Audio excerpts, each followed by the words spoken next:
اکثر لوگوں کے منہ میں چھالوں کی شکایت ہوتی ہے۔ اکثر ساتھی جو ہے وہ چھالوں کی وجہ سے نہ صحیح سے بول پا رہے ہوتے ہیں، نہ صحیح سے کھا پا رہے ہوتے ہیں۔ تو یہ منہ کے جو چھالے ہیں یہ اصل میں معدے کی گرمی ہوتی ہے۔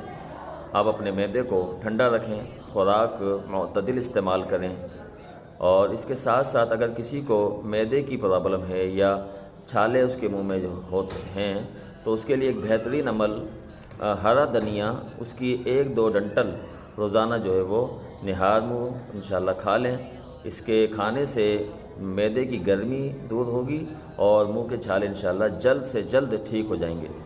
اس کے علاوہ جامن کے پتے بھی استعمال کیے جا سکتے ہیں۔ جو شروع کی نئی کوپل ہوتی ہے وہ 11 عدد جو ہے وہ کوپلیں کھائیں، انشاءاللہ اس سے منہ کے چھالے ختم ہو جائیں گے۔ جزاک